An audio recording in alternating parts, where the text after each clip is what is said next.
Buenas tardes, soy Mel Domínguez de Verde. Como sabéis, seguimos con nuestras conferencias ambientales online. Si queréis visualizar las anteriores que hemos realizado, podéis acceder al canal de YouTube de la Universidad de Burgos y bajo el título Ecología y Sostenibilidad las encontraréis. Por un lado, agradecer a nuestros compañeros de TVU que hacen posible realizar este tipo de conferencias. Por otro, presentaros a la ponente que tenemos con nosotros hoy, Laura Garbajosa, que nos acercará a un tema en auge y tan interesantísimo como es la economía circular, la clave de la sostenibilidad. Es posible que os surjan dudas. Si es así, podéis dejarlas por el chat que encontraréis debajo de la conferencia y Laura os responderá encantada. Esperamos que os guste. Bueno, muchas gracias. Buenas tardes a todos. Soy Laura Arbajosa. Quería agradecerlo primero, en primer lugar, a la Universidad de Burgos, a la UV Verde, por haberme invitado a participar en esta jornada. Hemos tenido unos días claves en relación al medio ambiente. Ha sido el Día del Medio Ambiente, el 5 de junio. La semana pasada, además, se celebró el Congreso Nacional de Medio Ambiente. Es el del 2020, que hemos tenido que postergar, ya sabéis, por el tema de la pandemia. Y justo en esa semana el Gobierno presentó también el Plan de Acción de Economía Circular del 2021 al 2023. Luego veremos algunas pinceladas.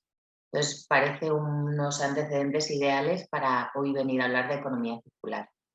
Hablamos de sostenibilidad porque es importante para un negocio la sostenibilidad económica, pero basada también en la sostenibilidad ambiental, ¿vale? Así que vamos a ir viendo distintos aspectos que condicionan la importancia de la sostenibilidad y que tienen relación con la economía circular. Conocéis a la Fundación Ellen MacArthur, creo que estuvieron en febrero en una charla de la UV Verde y bueno, es el referente a nivel internacional sobre los paradigmas de economía circular.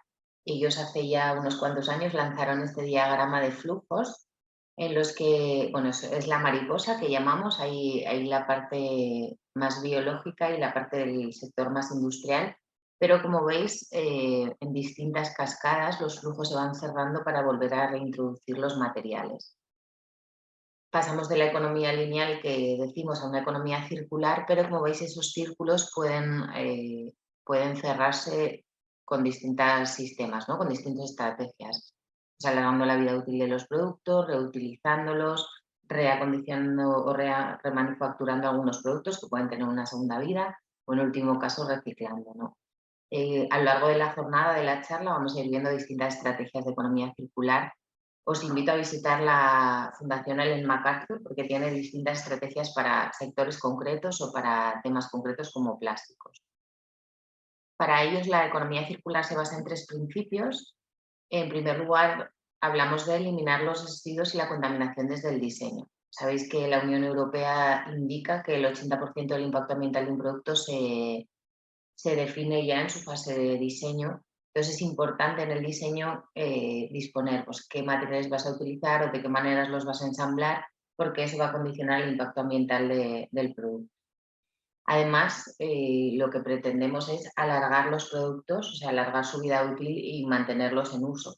Lo de comprar y desechar en 2 años un teléfono móvil es algo que nos tendríamos que replantear o repensar haciendo también el ejercicio de consumo responsable, ¿vale? Tenemos que dar, las empresas tienen que dar también las estrategias a los usuarios para que puedan alargar la vida útil de esos productos, sea por reparación, sea por actualización de componentes, de softwares, o simplemente por disponibilidad de piezas, ¿no? De repuesto y de una forma económica, luego veremos. Por último, regenerar los sistemas naturales. Esta frase en inglés queda un poco mejor. Al final lo que viene a decir es que todo alimenta algo más, es decir, lo que para un ciclo, para una fase productiva es un residuo, ese residuo es una materia prima para otro ciclo, ¿no? Para otra fase productiva. Entonces cerramos así de nuevo el círculo. Como os decía, los tres paradigmas vienen aquí representados y al final lo que tenemos que hacer es, hablamos de una nueva forma de diseñar, de crear, de usar las cosas para sacar las bonanzas, ¿no? Estos paradigmas además afectan a todos los sistemas, a los negocios, a los gobiernos, a los individuos, vuelvo a hablar de responsabilidad en el consumo, a nuestros productos y también a nuestros trabajos, ¿no? Cada día tenemos muchas decisiones en las que nos demos cuenta o no, tiene un impacto ambiental, es importante el medio ambiente. Y con estas tres estrategias podemos reinventarlo todo. Es un poco el mensaje positivo también que tenemos que lanzar respecto a la economía circular. A nivel Europa, ya que formamos parte de la Unión Europea, en 2015 se lanzó el primer paquete de economía circular. Era un paquete más o menos ambicioso que implicaba 6 áreas principales, supongo que todos las conocéis, pero bueno, esto ya queda un poco anticuado porque ya en el 2017 la Unión Europea volvió a replantear el Pacto de Economía Circular. Le dio un nuevo formato, ¿no? Hablamos ya de cerrar el círculo y era un poco más ambicioso. En 2020, y a pesar de la pandemia COVID, sabéis que la Unión Europea habló del Gran Pacto Verde, hablábamos del Green Deal, con una serie de objetivos mucho más ambiciosos y también con un compromiso de inversión económica, por supuesto, para darle un giro a nuestro modelo económico actual y repensar un poco los sistemas, ¿no? Hablamos de movilidad, de fases productivas, de eficiencia productiva, un montón de subvenciones para rehabilitación, etcétera. Con el compromiso de la Unión Europea, con el Green Deal, al final ese compromiso se traslada a los gobiernos nacionales, ¿no? Y se extrapola o se argumenta en las distintas comunidades autónomas, pero contando con fondos que vienen de Europa, la mayor parte. Sabéis que se han sacado ya la propuesta para los fondos Next Generation. Ha habido muchísimas propuestas de proyectos de economía circular y ahora cuando se vayan adjudicando veremos cuándo se empieza a trabajar o se sigue trabajando en línea de investigación pero con nuevos fondos. A nivel España, como os decía al principio, el Gobierno lanzó la semana pasada el Plan de Acción de Economía Circular, ¿vale? Sabéis que tuvimos por bastante tiempo una propuesta de estrategia de economía circular, era un borrador, creo que desde el 2017, si no recuerdo mal. Ese borrador por fin se hizo definitivo en la estrategia de economía circular y ahora lo que han traído es el plan de acción, ¿vale? Con líneas de actuación y con ejes más concretos. También, como veis ahí, con la parte de presupuestos. El plan de acción, simplemente por mencionaros algunas pinceladas, se basa en unos ejes de actuación y en unas líneas de actuación. En la parte de producción, lo que queremos destacar es que frente al uso de recursos no renovables, lo que tenemos que hacer es fomentar la incorporación en la fase productiva de materias primas secundarias, es decir, que han venido de otros ciclos productivos o recicladas. Hablamos de papel, de plástico reciclado, de muchos otros materiales para minimizar el uso, pero bueno, también minimizando el uso de sustancias nocivas. Sabéis que a nivel Europa, luego lo veremos, hay una serie de reglamentos o directivas que nos limitan el uso de determinadas sustancias químicas porque pueden tener un efecto para la salud o para el medio ambiente. En este caso, si no incorporamos esas sustancias, podemos asegurar que ese producto en fin de vida se puede reutilizar en otro producto. Respecto al consumo, la idea es reducir la huella ecológica mediante un consumo responsable. Hemos de evitar el desperdicio. Tenemos una parte muy importante a la hora de elegir los productos. Puede ser seleccionando un producto con un etiquetado energético eficiente, pero también, por ejemplo, con el tema del desperdicio alimentario, ¿no? Hemos de evitar las compras compulsivas y ser más conscientes a la hora de comprar para luego poder asegurar el consumo de esos productos en el hogar, ya que en el hogar se produce el 60% del desperdicio alimentario. Hablamos también de gestión de residuos. Supongo que todos conocéis el principio de jerarquía de los residuos. Lo que se pretende es no solo reciclar, que es como las fases más últimas fases, sino favorecer la prevención, la preparación para la utilización y, en último caso, cuando ya sí que hablamos de residuo, el reciclaje.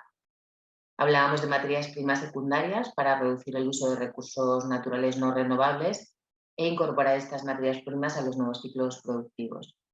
También hablamos del agua como elemento clave, no solo en la naturaleza, sino también en la industria.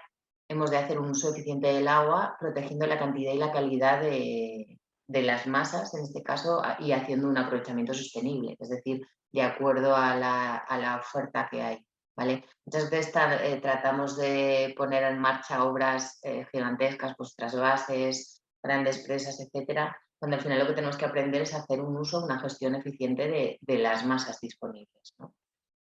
En cuanto a las líneas de investigación, ¿cómo vamos a conseguir esos ejes de actuación? Hablamos de la investigación, la innovación y la competitividad.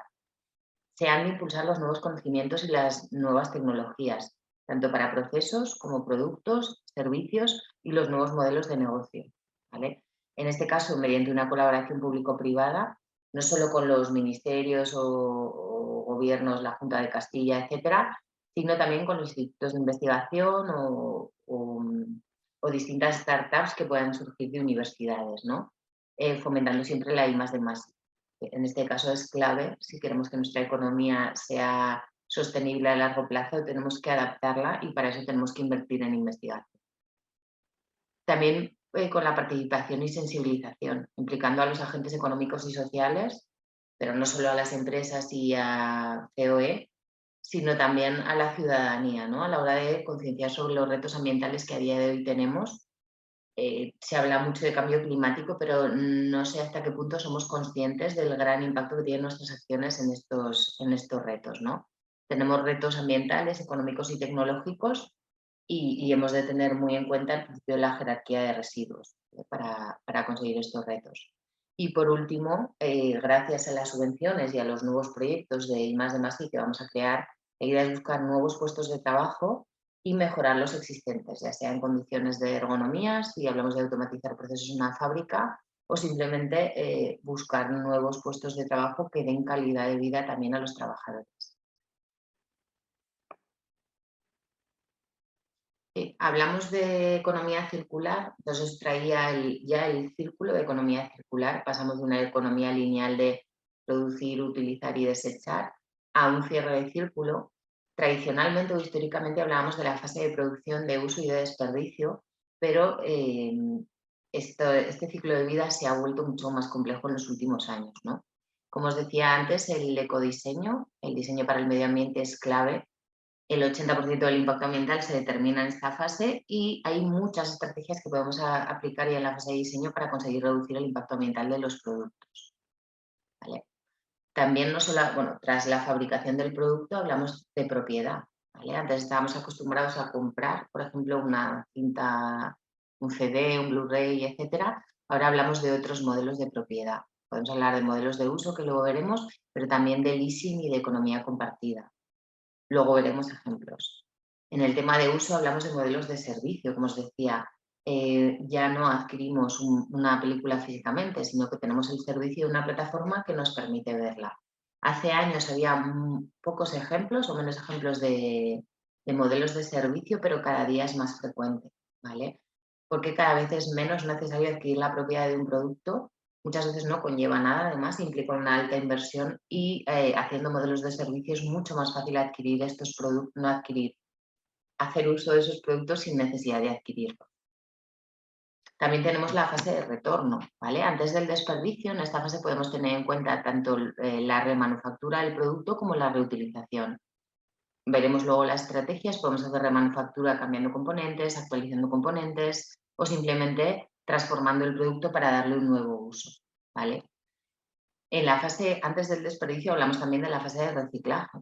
Es muy importante, no solo en residuo sólido urbano, que utilicemos los contenedores adecuados, o sea, que cada producto vaya a su contenedor adecuado para su adecuado reciclaje, sino también a nivel industrial hay muchos productos que se pueden gestionar y destaco en este caso el urban mining. Es verdad que las tecnologías a día de hoy son clave para nuestra sostenibilidad y el desarrollo de nuestra sociedad. Todos tenemos un smartphone o un iPhone con distintas tecnologías, aplicaciones, etcétera, pero esos productos están hechos con materias críticas y estratégicas, ¿vale? Hablamos de que tienen oro, de que tienen silicio, tungsteno. También ocurre lo mismo con la movilidad eléctrica. Para tener coches eléctricos necesitamos las baterías de litio y necesitamos poder recuperar esos productos en final de vida de la batería para volverlos a introducirlos, porque son recursos finitos. Luego haremos esta parte que es muy interesante. Y por último, cuando ya tenemos algo como desperdicio, lo que podemos hacer es recuperar los materiales. Es decir, yo ya desecho una placa base porque no la voy a utilizar para una nueva lavadora, pero de esa placa base sí que voy a recuperar mediante el Urban Mining u otros sistemas el plástico, el oro, los minerales, etcétera, para volver a incorporarlos en otro ciclo productivo, ¿no? Así cerraríamos el círculo de la economía circular. Antes de eso, antes de comenzar con las fases del ciclo de vida, me parecía importante comentaros dos pinceladas sobre los análisis de ciclo de vida.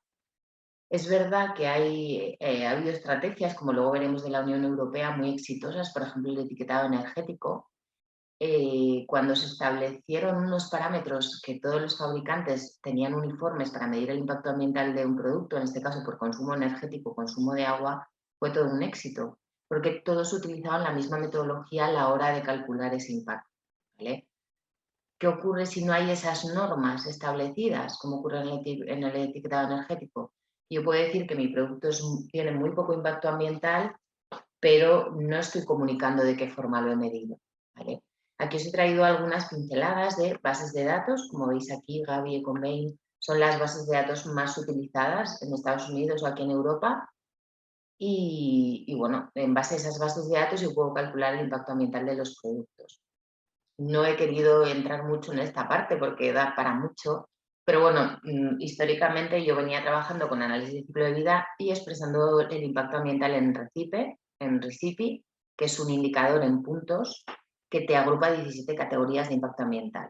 En Recipe y en CO2, que al final la huella de carbono es una categoría mucho más conocida por el público en general y entienden más fácilmente esa comunicación, ¿no? Luego hay muchas metodologías para calcular esos impactos, pero bueno, de aquí la dificultad de hacer análisis de ciclo de vida, de hacer ACVs y utilizarlos como herramienta de comunicación, porque no todos los fabricantes no tienen unas pautas claras, ¿no? para calcular estos impactos.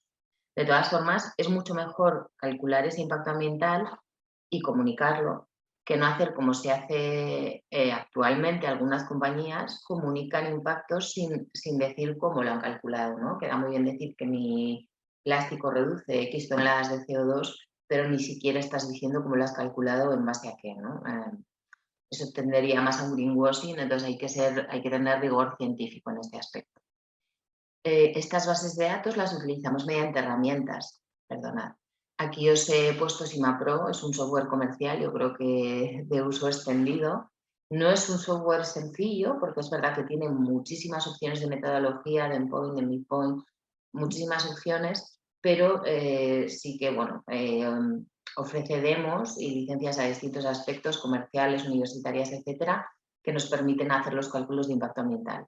Pero os traía también el OpenLCA, que es una herramienta de un software libre, que además viene también con bases de datos y bueno, que nos permite utilizar y hacer análisis de ciclo de vida de nuestros productos para comunicar con rigor científico, ¿no? Evitando el greenwashing que comentábamos.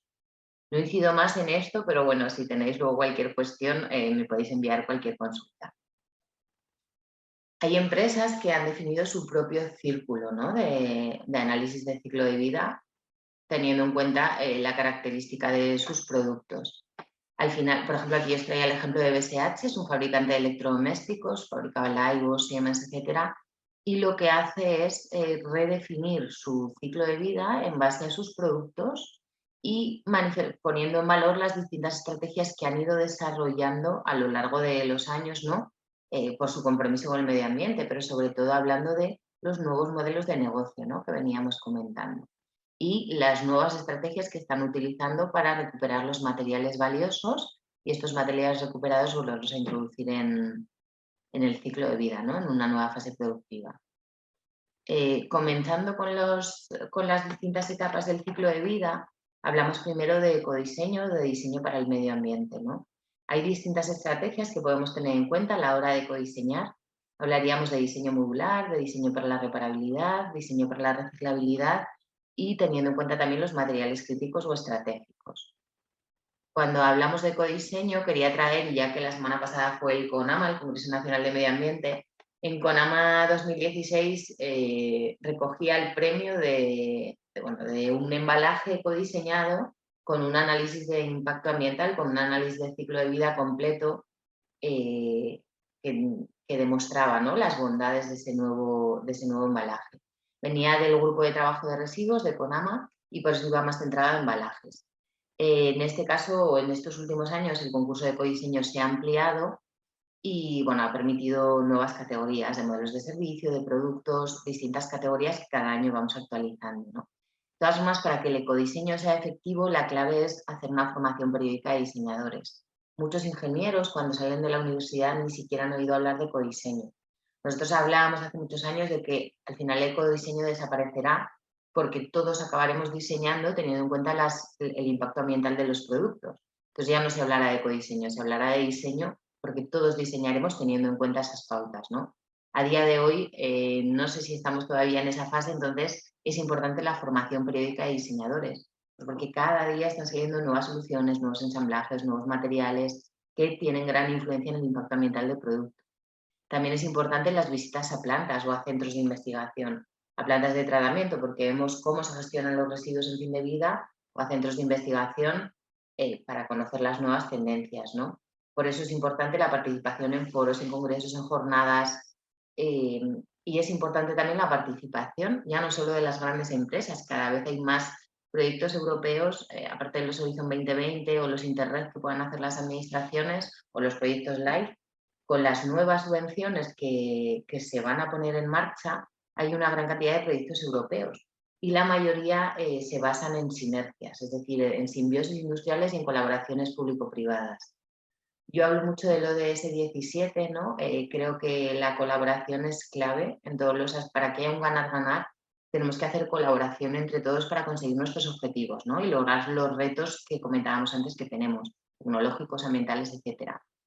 Lo bueno de participar en proyectos europeos es el enriquecimiento, no solo conseguir un fin, ¿no? Conseguir el objetivo del proyecto, sino también el enriquecimiento de nuestra plantilla, por conocer biodiversidad de culturas, diversidad de países, por conocer otras tecnologías de otros países que nos enriquecen, ¿no? Entonces, para mí es clave. Es verdad que en España todavía parece que hay cierto complejo a la participación en estos proyectos europeos. Hay grandes empresas que ni se lo plantean porque al final participar en un proyecto europeo implica una complejidad, tienes que hacer papeles, justificar, implica estar disponible o querer simplemente compartir, ¿no? Y hay empresas que no están en esa línea, pero hay muchas otras y sobre todo pequeñas empresas, todos los semilleros de ideas de innovación han generado muchísimas spin-off startups que están participando en proyectos europeos y están favoreciendo a que tengamos una nueva visión de la economía que logre la sostenibilidad, ¿vale? Como os comentaba antes, también es importante la normalización. Si hay unas normas claras de estándares pues, para medir, por ejemplo, el impacto ambiental o el consumo energético de un producto, todos los fabricantes tenemos que cumplir esas normas, ¿vale? Aquí os traía lo que es el antiguo AENOR, los comités técnicos de normalización relacionados con medio ambiente, AENOR a nivel España, como lo conocemos históricamente, y CENELEC a nivel europeo para productos eléctricos y electrónicos, ¿vale? Como os decía, la semana pasada fue el Congreso Nacional de Medio Ambiente y os traía también los 4 ganadores del concurso de este año. La verdad es que podéis consultarlo, pero son proyectos muy interesantes. Hay una administración local de Galicia y empresa privada y unos laboratorios que son ejemplo y llevan muchísimos años trabajando. Entonces, todos estos proyectos innovadores en los que poco a poco van mejorando nuestra economía. Pues dar la enhorabuena a los ganadores. Como os decía antes, la primera de las estrategias de ecodiseño, hablamos de diseño modular. ¿Por qué queremos un diseño modular o qué beneficios nos aporta? En primer lugar, la facilidad de reparación. Es decir, si a mi móvil se le estropea la batería, yo lo que necesito es hacer una sustitución de la batería, no desechar ese teléfono. Cada vez los móviles van teniendo las baterías integradas, por lo cual es más difícil acceder o tiene... Lo bueno es que puedes llevarlo a un servicio técnico de reparación oficial o no oficial, pero hay muchas compañías que venden aquí teléfonos y no tienen un servicio técnico de reparación. Entonces, en las tiendas de reparación no siempre pueden conseguir piezas estándar para esos teléfonos. Es verdad que la reparación de pantallas ahora es universal, digamos que cubre, yo creo que todas las marcas del mercado, no es tan sencillo para otras piezas, como pueden ser baterías, hay marcas que hacen sus propias baterías, tienen su patente y no hay una competencia que pueda comercializarlas, u otras piezas como puede ser una placa base o un dispositivo o la cámara, etcétera, ¿vale? Luego veremos que hay páginas que te ayudan en estos aspectos. El diseño para la reparabilidad, ¿en qué consiste? Pues si yo soy un fabricante, por ejemplo, de televisores, lo que hago es analizar las averías más comunes. Es verdad que yo debería tener un servicio técnico de reparación. Entonces, mi servicio o mis diseñadores lo que hacen es analizar las averías más comunes y ver por qué no se repara. Cuando se nos estropea la lavadora, llamamos al técnico y la reparación nos va a costar casi lo mismo que comprar una nueva. La mayoría de los consumidores adquiere un producto nuevo, ¿vale? Porque tendrá otras ventajas, menor consumo, será más silencioso, etcétera. Esto es lo que tenemos que conseguir que no ocurra. pero no porque el consumidor se gaste más dinero y obtenga menos beneficios, sino lo que tenemos que conseguir es que la reparabilidad, la reparación sea efectiva y además tenga un beneficio añadido, ¿no? Ahí hablábamos de las técnicas de actualización de softwares, de componentes, etcétera. En este caso, por ejemplo, mediante la sustitución de uniones atornilladas por uniones clipadas, conseguimos un menor impacto ambiental, ya que utilizamos menos piezas y menos materiales y hay menos complejidad en las operaciones. Es decir, un técnico tarda, en lugar de 53 segundos en desatornillar el tornillo, la torreta y el muelle, tarda 20 segundos en soltar los clips, ¿vale? Además, hemos pasado de acero cincado a fosfatado y disminuye las toneladas al año de material, ¿vale? Todo esto lleva a que en vez de 20 operaciones tengamos que hacer 7 y que la reparación, por tanto, por tiempo y por pieza, sea más barata. Eso es lo que tenemos que conseguir. Aquí os traía un poco, al analizar las averías, por ejemplo, de una encimera de inducción, vemos que el 60% de las averías van relacionadas, o sea, son de la electrónica. Cada día nuestros productos, me da igual que sea el coche, que la lavadora, que todos los productos cada vez tienen más tecnología, ¿no? Antes un coche era muy sencillo y ahora cada vez tiene más sensores que detectan averías, que detectan el inflado de los neumáticos, muchísimas cosas. Cada sensor, por supuesto, tiene unos materiales críticos, o sea, unos minerales, pero además pues son piezas muy sensibles, ¿no? Entonces, muchas veces las averías más frecuentes van relacionadas con eso, con sensores y con electrónica. Vamos a poner un sensor accesible para que la reparación sea más fácil, ¿vale? Es la idea. También diseño para la reciclabilidad. Es decir, ya en fase de diseño tengo que elegir materiales que sean reciclables en fin de vida, que además tengan fácil separación. Ejemplo, si voy al supermercado, la leche viene en brick, ¿vale? Aquí no es muy frecuente en España consumir leche fresca, que en otros países es muy frecuente y los ves incluso en sobres de plástico, o ahora aquí en algunas tiendas lo vemos ya en botella de PET. Al final, un monomaterial es más fácilmente reciclable que un material tricapa. Pongo el ejemplo del brick porque el brick son 3 materiales, ¿no? El aluminio, el cartón y el plástico, que se ha de separar. Es muy difícil separarlo, entonces muchas veces no se llega a reciclar de forma adecuada. Por eso es importante tenerlo en cuenta ya en la fase de diseño. Y también fácil desensamblaje, por lo que hablábamos antes de las uniones. No es lo mismo perder tiempo con lo que supone el coste económico en desensamblar ciertas partes que algo que sea sencillo y nos permita recuperar los materiales, ¿vale? Aquí quería hablaros sobre todo de construcción, ¿no? Por un lado, por la fantástica facultad de aparejadores que tenéis allí en Burgos y también porque con Next Generation van a venir grandes ayudas para rehabilitación de edificios, no solo públicos, sino también privados. Entonces, aquí tenéis una alianza, bueno, el Green Building y su embajador. Philippe lo que dice es que el ciclo de vida es un factor determinante y condiciona mucho la idoneidad de los materiales. Ahora que vamos a tener tan alta inversión a la hora de hacer rehabilitaciones de edificios, lo que tenemos que tener en cuenta es también los materiales que utilizamos para hacer esa rehabilitación. Es decir, la rehabilitación se plantea desde el punto de vista de la eficiencia energética del edificio, por ahorros en consumo, en calefacción, en climatización en verano, etc. Está clara la ventaja.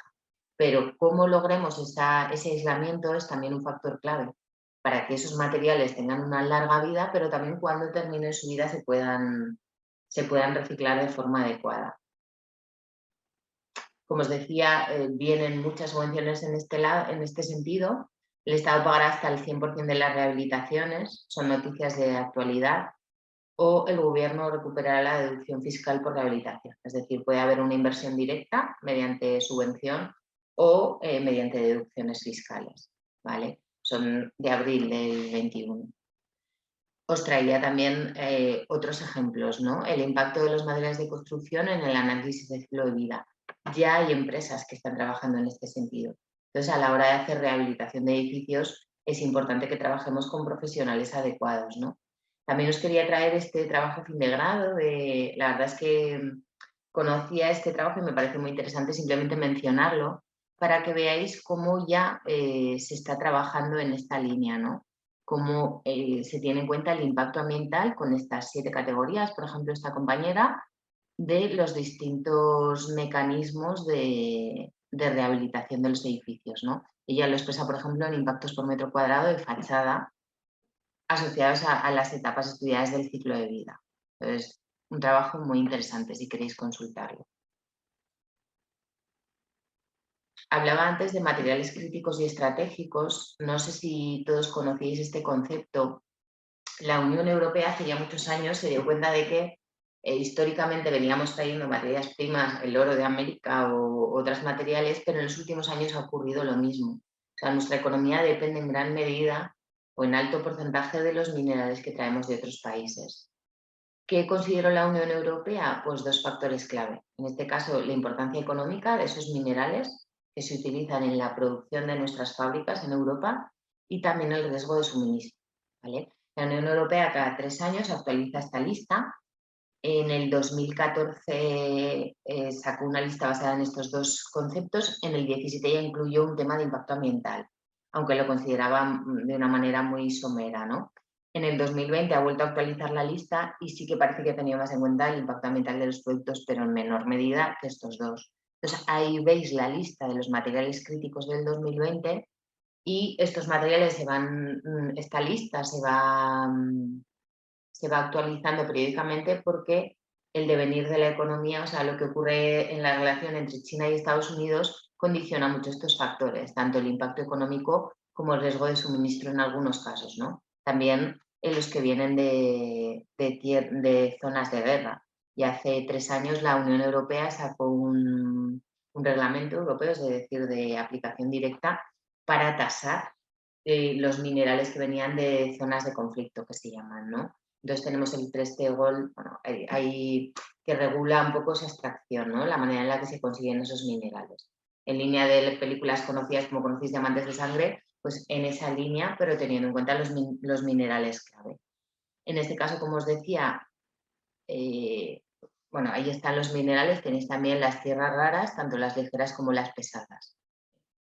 Y aquí lo que veis es como en base a estos dos conceptos de la importancia económica y del riesgo de suministro, vamos clasificando, pues, por ejemplo, las tierras raras, el magnesio, el niobio, el tungsteno, etc. ¿De dónde vienen estos materiales? Pues como veis, en Europa no tenemos una gran fuente de materias primas. Hay países que son grandes exportadores de materiales, como en este caso puede ser Estados Unidos o México, pero tenemos otros países que exportan gran cantidad. Hablamos de Sudáfrica, por ejemplo, pero si nos vamos a China, ¿esto qué quiere decir? Que nuestra economía depende de todos estos materiales en gran medida de China.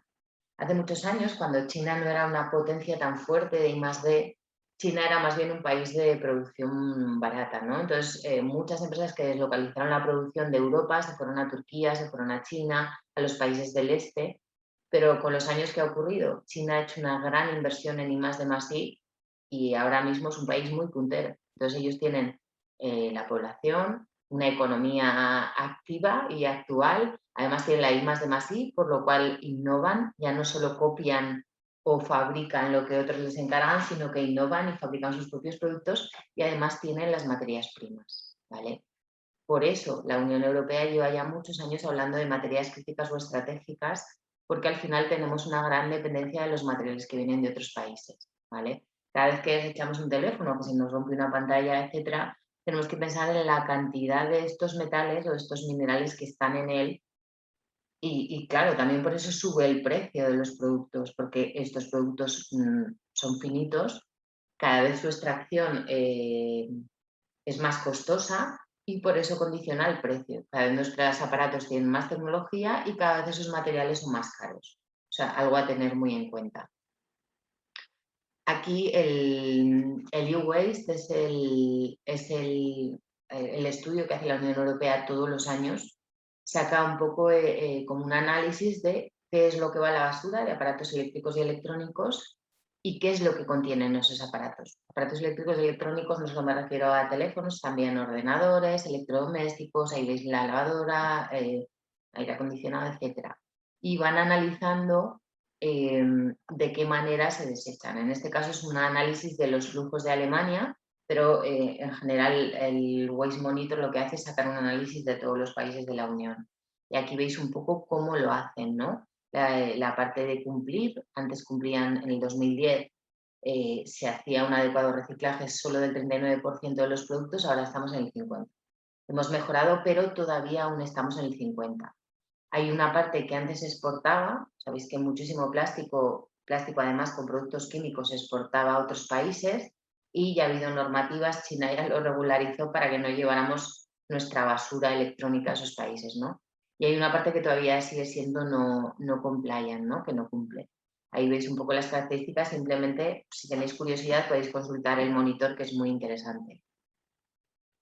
Y esto además afecta a nuestra economía diaria, ¿vale? Esta noticia es de mayo del 2021. La fiebre de las materias primas complica el dilema de las mineras. En España tenemos varios ejemplos, desde las minas de Río Tinto que estuvieron cerradas y se han vuelto a reabrir. Se cerraron en su día hace años porque no era viable económicamente extraer ese mineral por el precio que tenía y el coste que suponía. Ahora se han vuelto a reabrir. Tenemos también otra mina en un paraje de litio que también está en boga, pues porque ahora ya es viable extraer ahí, pero está en un paraje natural, ¿no? Entonces tenemos intereses confrontados en este sentido. Pero vamos, está de candente actualidad. También, por ejemplo, la planta de Opel en Zaragoza en febrero deja de fabricar porque les faltan semiconductores. ¿Por qué no es como cuando hubo un terremoto en Japón y eso afectó a la disponibilidad de electrónicas a nivel mundial? A día de hoy, el impacto en la globalidad de la economía, la escasez de unos materiales puede afectar al cierre de las plantas, también en Burgos. Si no tenemos determinados componentes, en este caso hablamos de microchips, tenemos que hacer un ERTE. Es un ERTE, un parón temporal, pero mientras no tenga microchips yo no puedo seguir fabricando, ¿no? Entonces, para que veamos el gran impacto que esto tiene en nuestra economía y en nuestro día a día. En la fase de producción también hay muchas estrategias a la hora de conseguir cerrar los ciclos de vida, ¿no? Pues hablamos de resource efficiency, de energías renovables, de los materiales secundarios y de los materiales reciclados. ¿Cómo conseguimos una eficiencia en la fase productiva? Pues bueno, si nuestra empresa tiene un sistema de gestión ambiental o de la calidad, una forma fácil de medir, de una herramienta que nos ayuda a la hora de trabajar son las normas ISO, ¿vale? Sabéis que hay una serie de normas obligatorias, pero las ISO son normativas voluntarias, pero nos ayudan a organizar nuestro sistema de gestión. Sabéis que está la 14.000 de medio ambiente, además con su nueva versión del 2015 tiene un enfoque mucho más global, más parecido a lo que, bueno, no tan ambicioso como EMAS, pero mucho más global, afectando a los grupos de interés y a otros aspectos. También la 9.000 de calidad, la 50.000 de eficiencia energética de sistemas. Esta, por ejemplo, nos obliga a que en nuestros criterios de compra incluyamos un criterio de eficiencia energética para que los equipos que adquiramos, que compremos, tengan esa eficiencia, ¿no? O la ISO 45000, que suele estar integrada también en los sistemas de prevención de riesgos laborales. Sabéis que esta norma es nueva, surgió hace 2 años. Pasamos de los OSAS, del sistema OSAS que teníamos antes, a un sistema de prevención de riesgos laborales integrado ya en el resto de sistemas. Y siempre con los ciclos PDCA del plan de Check-up, planifico, hago, pero compruebo y actúo. Muchas empresas, ¿no?, nos siguen contando que tienen sistemas de gestión ambiental, que nadie verifica. Es decir, no están regulados bajo una norma, no hace falta que tengas una auditoría externa de una norma ISO, no es necesario, pero que tengas un sistema organizado es importante. ¿Por qué? Porque a la hora del check, a la hora de comprobar, es cuando tú detectas las oportunidades de mejora. Y gracias a esas oportunidades de mejora, que pueden ser no conformidades o simplemente pequeños detalles, se mejora el sistema productivo. Es ahí como conseguimos la eficiencia, ¿no?, con la mejora continua. También hablamos de resource efficiency, no solo en temas de energía. Hablamos de eficiencia, de agua, eficiencia de materiales, que ya venimos hablando en los últimos años, eficiencia en la gestión de los residuos y también la compra de energía verde. Os traía aquí algunas imágenes. Bueno, la compra de energía verde ahora ya es posible con la mayoría de las compañías, te dan certificados de origen, que luego veremos. También podemos hacer el cálculo de la huella de carbono, no solo del producto, que veíamos antes, el impacto ambiental de un producto en huella de carbono, sino la huella de carbono organizacional de nuestra compañía. Ver qué consumimos en alcance 1 y 2, pues de inputs de energía o nuestros vehículos de empresa, pero también alcance 3, de cómo se traslada a nuestros trabajadores a la empresa o cómo gestionamos los residuos, etcétera. Entonces, la Oficina Española de Cambio Climático tiene unas plantillas muy sencillas que nos permiten hacer este cálculo y tenerlo en cuenta. Si no calculamos, si no sé cuánto impacto, no puedo proponerme objetivos de mejora. Entonces, la primera fase es el cálculo para luego, si queremos, proponer objetivos de reducción o, como ahora está tan de moda, hacer objetivos de compensación. Es decir, en los 2 últimos años, a raíz del Green Deal, sobre todo, aunque ya muchas empresas venían haciéndolo desde hace tiempo, las empresas, las grandes compañías están estableciendo objetivos de neutralidad. Es decir, ahora dicen, voy a ser neutra en 2030, en 2050. Para eso, primero calculan sus emisiones, tendrán unos objetivos y una planificación de la reducción a largo plazo y la parte que no puedan reducir la compensarán, ¿vale? Hay plataformas a nivel internacional basadas en objetivos científicos, el Science Based Target, que lo que te permiten es compensar tus emisiones con entidades reconocidas, ¿no? Simplemente para que lo conozcáis, otras soluciones. A nivel eficiencia, tenemos que tener en cuenta todo el proceso productivo.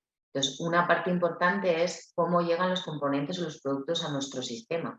Hablo de una fábrica, de cómo llegan los componentes que luego voy a ensamblar en la lavadora, pero también hablo de los supermercados. Si yo en el campo o en la parte de la cooperativa agrícola lo recojo con embalajes retornables, o sea, con cajas de plástico que pueden tener muchísimos usos, hasta 10 años de vida útil, yo estoy dejando de generar cajas de cartón, una gran cantidad de residuos. Por eso es importante también tenerlo en cuenta, aparte del coste económico que esto tiene, ¿vale? O sea, el coste económico que tiene de estar comprando cajas de cartón y de plástico, y luego yo además tengo que pagarle a un gestor industrial para que me gestione ese residuo. Entonces, bueno, utilizando, por ejemplo, embalajes retornables, tenemos un alto ahorro en costes que luego se traduce en los precios de los productos. Y hablamos también de zero waste, ¿vale? Si yo quiero evitar los residuos en producción, lo que voy a intentar es incorporar la parte de residuos que tenga como materias primas secundarias, simplemente prevenir ese residuo con contenedores y, en último caso, o sea, como última pata, última opción, si no tengo otra opción, puedo hacer incineración para conseguir energía. Es decir, si hay una parte de embalajes, por ejemplo, que sí o sí vienen en plástico, eso lo puedo mandar a incineración y obtener energía, ¿no? A cambio, es lo que llamamos la cero residuos. Como os decía antes, ahora la mayoría de las comercializadoras de energía ya te ofrecen la opción de darte certificados de origen, ¿no? Y que tú adquieras energía verde. También, como os comentaba, si yo lo que quiero es evitar tener residuos en el fin del proceso productivo, ¿qué puedo hacer? Os traigo aquí algún ejemplo, ¿no?, de fabricante de electrodomésticos. Yo, para fabricar mi placa de inducción, necesito un marco interno de metal. Cuando recorto el marco interno me queda una plancha de metal que, en este caso, puedo utilizar para hacer la caja de resistencia de un horno, ¿vale? Otro ejemplo dentro de la misma línea productiva de hornos sería que yo recorto la embocadura del horno, yo solo voy a utilizar el marco para la embocadura, pero la plancha que recorto la voy a utilizar para el protector de turbina. En este caso son 2 ejemplos de 2 líneas productivas de la misma o de 2 diferentes, pero dentro de una misma fábrica, dentro de una misma empresa, digamos. Esto puede ocurrir dentro de una misma empresa, pero puede también ocurrir entre empresas diferentes. Por eso, hace ya muchos años, las cámaras de comercio autonómicas tienen una bolsa de residuos, ¿vale? O sea, una bolsa en la que las empresas podrían identificar qué tipo de residuos tienen, es decir, una plancha de tales dimensiones, de tal material, para ver si otra empresa podría utilizarlo en su proceso productivo. Esto al final es simbiosis industrial, pero esto al final es una colaboración. Y es la frase que decía antes la Ellen MacArthur: lo que para mí es un residuo es el alimento de otro proceso productivo. O sea, el residuo de la placa entra al proceso productivo del horno o dentro del mismo proceso productivo. Es importante, como os decía, las colaboraciones, ¿no?, el ODS 17, para lograr este tipo de sinergias. Os traía un ejemplo industrial, pero ocurre muchísimo en la industria alimentaria. Es decir, hay residuo cárnico que se utiliza para fabricar pienso de animales, o hay residuo de pulpas de zumos que se utilizan para fabricar pudins o postres lácteos. Hay muchísima simbiosis industrial. Entonces, es importante fomentar este tipo de actuaciones. Y, como os venía diciendo antes, materiales reciclados, ¿vale? Últimamente siempre hablamos de plástico. Bueno, se ha demonizado el plástico en los últimos años. Es verdad que hemos venido utilizando mucho plástico que no aportaba, no añadía valor, pero el plástico, por otro lado, tiene funciones, por ejemplo, en el tema de seguridad alimentaria, ¿no? O en el tema de conservación de alimentos en atmósferas protectoras de la carne, por ejemplo, hay determinados plásticos que sí que añaden valor. Si yo reciclo ese plástico, puede tener una segunda vida, como plástico reciclado o como otros materiales.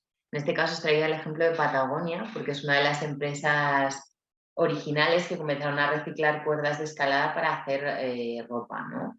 También en España tenemos el ejemplo de Coal, fue otra fantástica empresa que ahora además se ha dado más a conocer en los últimos años. Ellos lo que hacen es recoger redes de pesca del mar, ¿no? Tienen acuerdos con compañías, con pescadores, para recoger esas redes y con esas redes fabricar ropa.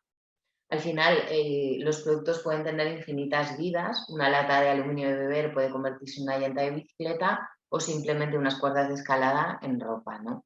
Para ellos tienen distintas colecciones, ¿no? Y esto ya es simplemente una frase, pues que cada ítem, cada artículo es importante, ¿no? Tiene su versatilidad, ha sido elaborado con algodón orgánico, ¿no? Etcétera, y distintas estrategias, pero están certificados para que sea de comercio justo y sostenible. Ahora es verdad que, bueno, yo me alegra, ¿no? Cuando entro a una tienda de ropa y veo que se habla mucho de medio ambiente, de que esta marca o de que esta línea de ropa de esta tienda es sostenible y ya se ha hecho pensando en el medio ambiente, ahorrando agua. Hay muchísimas marcas que ahora hablan de eso. Antes teníamos Patagonia, pero ahora marcas comerciales como Mango, H&M, Levi's habla del ahorro de agua en sus vaqueros, todas están entrando en esta línea, ¿no? En eso consiste en que todas las empresas busquen la vuelta para conseguir esa sostenibilidad. Y bueno, como os hablaba antes de plástico reciclado, muchas compañías lo que están haciendo es reutilizar este plástico. En este caso, las botellas de PET, hay una directiva de la Unión Europea que nos va a obligar a que las botellas de agua tengan un mínimo porcentaje de plástico reciclado. En este caso es PET. El PET es el único plástico que puede tener contacto alimentario, tanto para agua como para ensaladas, para pizzas, etc. Entonces, ahora mismo el PET reciclado ha ido subiendo su precio en el mercado porque hay una alta demanda de este producto.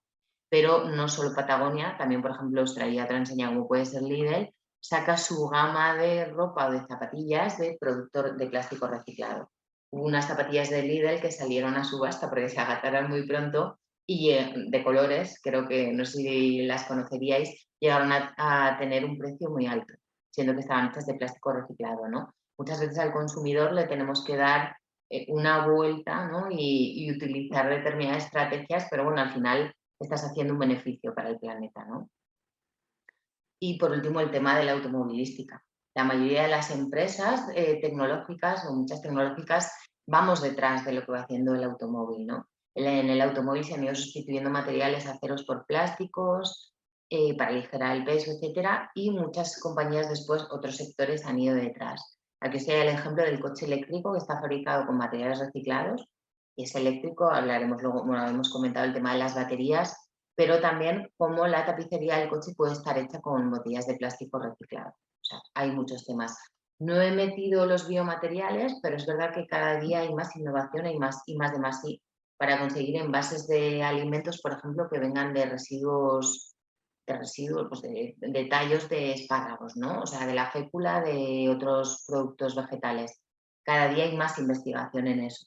Y conozco varios proyectos que se han enmarcado dentro de las subvenciones del Next Generation, ¿no? De economía circular. Por último, mencionar solo algunas dificultades. Muchas veces es más fácil encontrar PET y hacer una botella, pues que su uso va a ser determinado, pero es mucho más complicado encontrar plástico reciclado que me sirva para una pieza que va a estar sometida a presión, por ejemplo, ¿no? Un plástico técnico como pues, no solo hablando de PET o de EPS, sino pues de poliamidas, etcétera, no es tan fácil tener fuente que tenga una calidad de ese material, que el origen sea estable en el tiempo y además en el volumen que yo necesito para mi producción, que cumple además normativas. Entonces os decía que el PET es el único que tiene contacto alimentario, el PET reciclado, pero tengo otras muchas normativas que me pueden condicionar. ROS, pues que la directiva ROS, que no tenga sustancias químicas peligrosas en fin de vida, ¿no? Entonces he de evitar determinadas sustancias, ftalatos, etcétera. REACH, que el Reglamento Europeo de Químicos me diga que ese material no tiene sustancias preocupantes, ¿no? Para la salud y para el medio ambiente, que tengan contacto alimentario o simplemente que no tengan sustancias que se vayan a inflamar en la pieza, ¿no? O sea, no es sencillo. Luego hay otros problemas durante la utilización del producto, que puede tener un color determinado. Antes solo había gama oscura de polipropileno y ahora ya hay otras gamas de color, o los olores que se generan, ¿no? Hay una serie de dificultades, pero bueno, gracias a la I+D+I se trabaja en estos aspectos y se van consiguiendo mejoras. Hablábamos también de los modelos de propiedad. Traigo simplemente 2 ejemplos, ¿no? Blue Woman es una campaña que lanzó, en este caso era un fabricante de electrodomésticos, Bosch. Bueno, es un fabricante, esta campaña está activa. Lo que propone es el leasing de aparatos, es decir, si yo me voy a estudiar a Salamanca por 2 años y mi piso de alquiler no tiene lavadora, a mí no me interesa comprar una lavadora, me interesa hacer un leasing para ese tiempo. Y además voy a comprar la lavadora, o igual simplemente adquiero una lavadora porque soy una pareja sin hijos y la cojo de 6 kilos, pero cuando tengo 3 hijos me interesa cambiar esa lavadora por un tambor de 10 kilos porque ahora hago muchas más lavadoras, ¿no? Entonces, el leasing de productos te permite eso.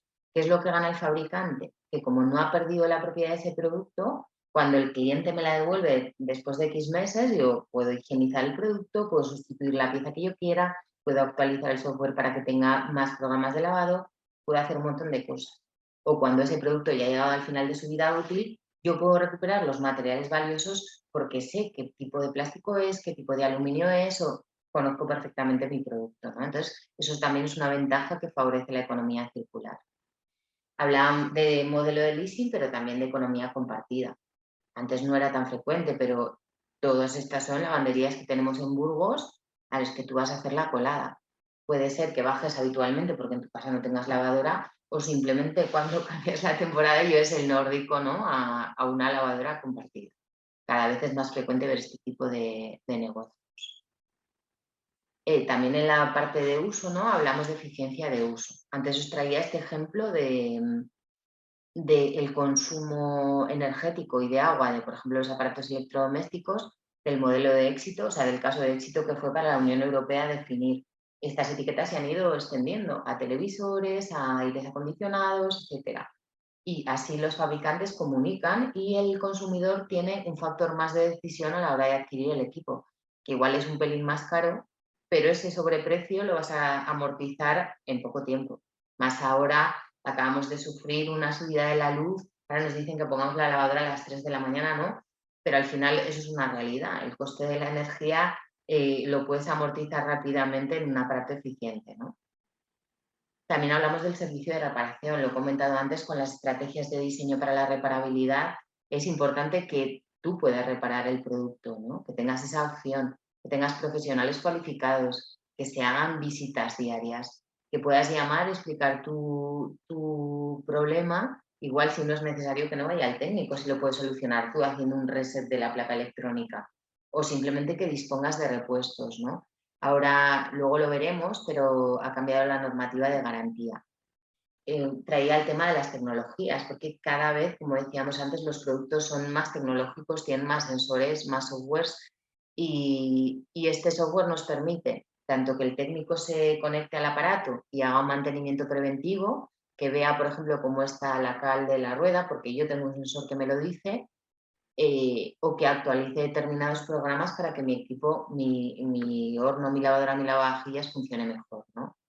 Os decía que hay veces que no tenemos un servicio técnico oficial, pero hay plataformas como esta que lo que te hacen es darte instrucciones de reparación.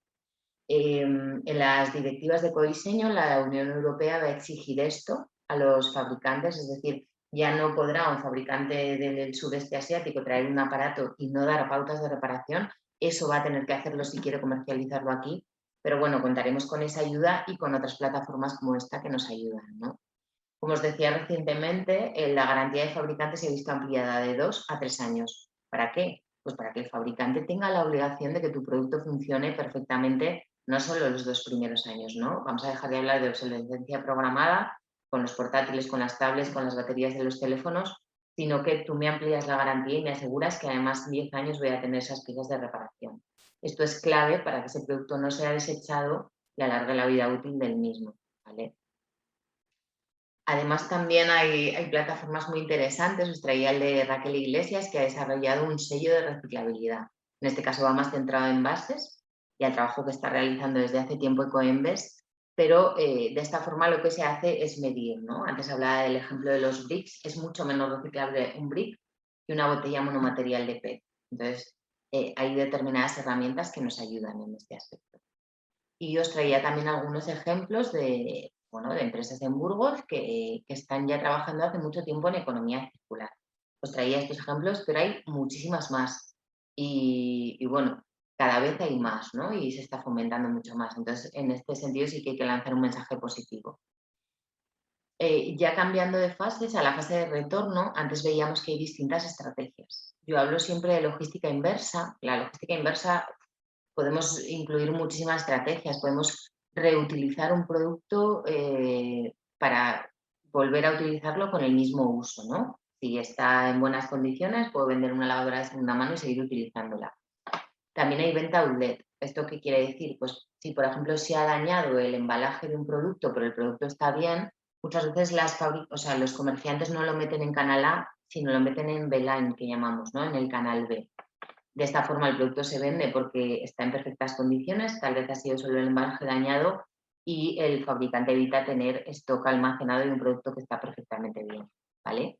También la reparación que veníamos viendo, la restauración que nos permite dar una nueva útil mediante el uso de tecnologías de la información, la remanufactura recuperando piezas clave que lo que evitan es que si yo sustituyo una pieza, alargo la vida útil del producto, evitando hacer una nueva fabricación y ahorrando costes, ¿no? La canibalización, normalmente hablamos de canibalización en término negativo. Muchas veces si veis en un contenedor, cuando no gestionamos adecuadamente un frigorífico, por ejemplo, en fin de vida, canibalizar es que colectivos ilegales pasan y cogen, por ejemplo, el cobre, ¿no? Que es un material valioso. Ese es en el sentido negativo, que no están dando un adecuado fin de vida a un producto como un frigorífico, que además tiene un gas que es peligroso y muy contaminante para la atmósfera. En el lado positivo es cuando un producto ya ha llegado al final de su vida útil, es recuperar esos componentes valiosos, ¿no? Muy importante en empresas de tecnología. El tema de reciclaje, de vertidos controlados para reducir la contaminación de los vertidos que tenga mi empresa, la incineración, como comentábamos antes, como el último paso, ¿vale? Cuando no tengo otras estrategias previas, pues mando a incinerar para al menos conseguir energía, ¿no? Esto es muy frecuente en los países del norte para residuos sólidos urbanos. Sabéis que en España no está tan extendido, algunas comunidades autónomas lo permiten, pero muchas otras no, porque hay en la jerarquía de prevención de residuos muchas otras estrategias y mejores opciones previas. Y refabricar es productos obsoletos, los vuelves a ofrecer como un servicio, ¿vale? Quería traeros porque esta imagen es icónica, ¿no? Esta imagen de Iove. Si habéis tenido la suerte alguna vez de escuchar a los compañeros de Iove, explican fenomenal toda esta serie de estrategias, ¿no? Cómo se puede cerrar los ciclos mediante mantenimiento, la reutilización, la recuperación de un producto, la recuperación de las piezas de ese producto o ya en último caso de los materiales o de las materias primas. Todas estas maneras tenemos de cerrar el ciclo de la economía, ¿no? Y tenemos que darle vuelta y repensar nuestros procesos para ir consiguiendo todos estos cierres de ciclo. La preparación para la utilización no entra ni siquiera dentro de la jerarquía de residuos para nuestro Real Decreto español. Por ejemplo, esto se hace previo, ¿no? Y muchas veces está vinculado a empresas o a empresas de economía social. Aquí en Burgos, por ejemplo, tenéis la Fundación Lesmes, que tiene un acuerdo con distintas empresas para hacer preparación para reutilización de una lavadora y luego ponerla a la venta pues, a un precio más económico. Das trabajo a colectivos y además das una segunda vida a los productos.